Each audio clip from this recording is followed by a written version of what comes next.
Hi everybody. I hope you're all having a great evening. And I just wanted to come on. This is going to be a review.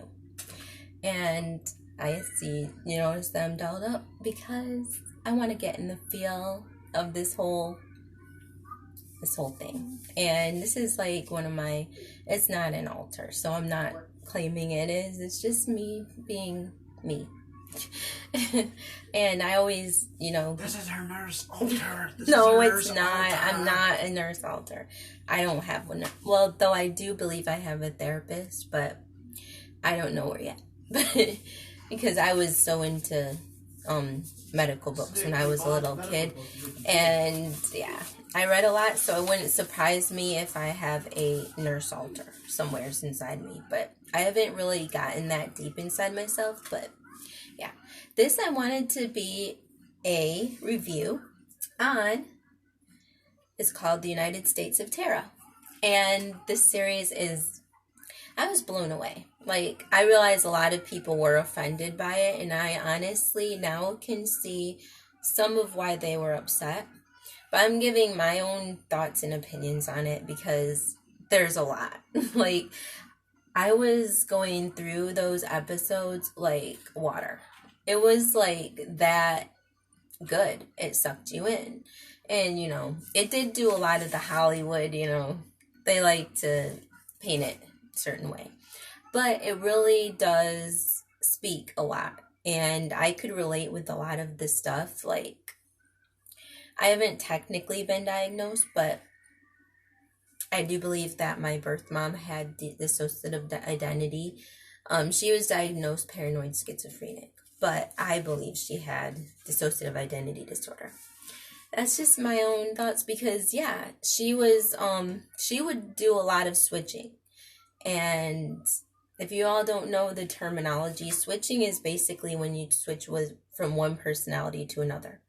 It's like, it can take like a few seconds to minutes. And I believe even up to like 30 minutes or so. I don't know how long, but it's a dissociative state in which you are you're like zoning. It's like zoning out, but yet you're not there. And some people, when they develop a dissociative identity disorder, they go totally out.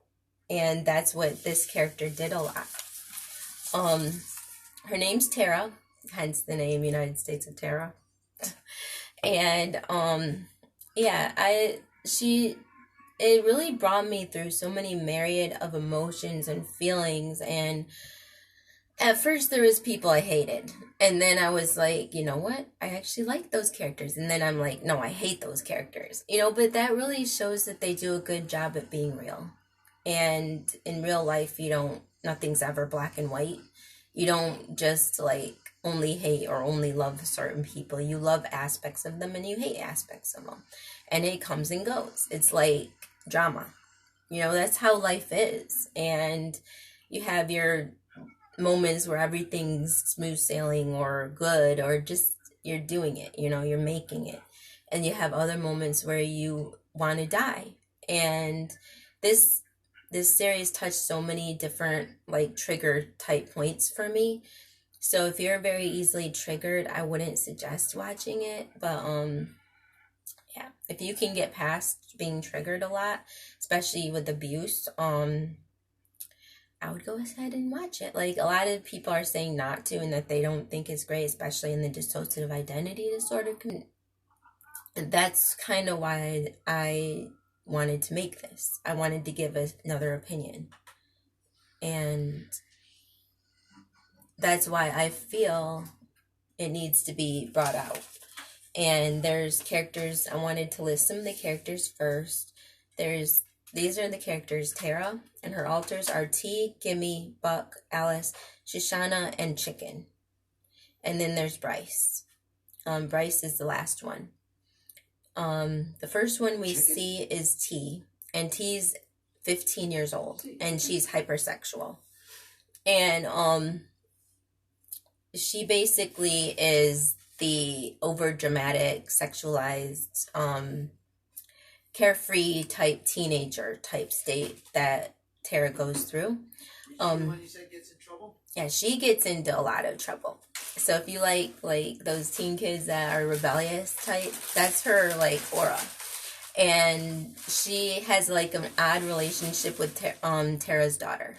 Like they both are the same age, so Tara T will steal some of her clothes sometimes and go out partying. Yeah, it's really odd. And then there's Alice, I believe, is the next one we see, and Alice is a housewife. She's one of those back in the old days where they would be very, classy, sophisticated. She's very refined. She believes in doing dinner for the family and wearing dresses and being very elegant and classy. I actually kind of like her a lot because she reminds me, I love those type of attires and dress wear. I liked her character a lot because she was always very polite. She didn't believe in being vulgar or rude. She didn't curse at all. And she always came in when Tara needed somebody to have a refined, dignified way about them and deal with something in a very professional mannerism. So I really liked her. Buck was he had no couth or tact. He was like a country bumpkin hick, and he was definitely a defense mechanism for her. Whenever she needed a break from things and she needed somebody that would stand up and defend for her rights, that was when Buck would come out. And Buck did not take gruff from anybody. Buck was straightforward. He's a slack-jawed yokel. He'll spit wherever he needs to. Yeah, that's Buck. Buck is like that, I don't know, he's just very odd. But she does have a lesbian thing with some other female, because the female realizes it's a female's body, but it's a guy. Yeah. And the woman at one point fell in love with her, so it's and Buck would just take over the body and go off. Some of them would come in and out, and she'd end up coming to, and then she'd be stranded somewhere and not know where she was. Buck's like me. That would happen a lot. So this is, I'm sorry, I'll put that there's spoilers in this, because there is. And then there was, what else? I'm trying to remember who some of these are. I know who that is. Rice? I believe, I'm not sure if it's two different people or if they're the same one. I know there's Gimme. Gimme is Gimme is when you can speak. Almost a pre-Neanderthal type is what I saw it as, because he's kind of, I'm not even sure if it's a male or female, really. It's just a presence, and it's very destructive. And she would bring that in when she didn't even know what else to do. Literally, there was nothing else she could say or do, and she'd just run. Usually she'd run over things or, just to get away. I think that was her, escape from the situation. And she would bring him in, and him, her, whatever. It didn't really talk ever, and it was just there. Another one that was just there is, and I thought this was the cutest one because this was the little child of her. It was named Chicken, because when she was a little child, 5 years old, and she and her sister's name is Charmaine. I'll tell you about her as well. She used to be called Chicken. And Chicken came out when they were dealing with some foster care issues. And this was when they started getting closer to what had happened. And there's this person named Mimi, and that's how they realized what had happened, because she remembered somebody named Mimi, and she had visions of this woman. And at first her mom was like, oh, that's just probably a babysitter. And then later she went and actually found this Mimi person, and the woman was like, no, I was never your babysitter. I was your foster mother. This is the place for people who are been severely abused who come here. And that was when she realized her mom had given her up for foster care for some time because of a brother, a half brother that they had. His name was Bryce, and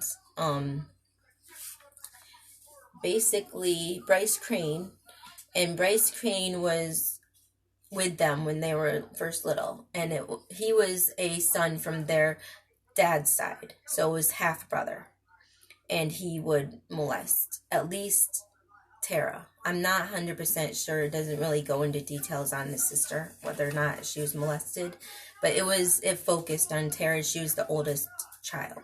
She was 5 at the time, and her sister Charmaine was 4. So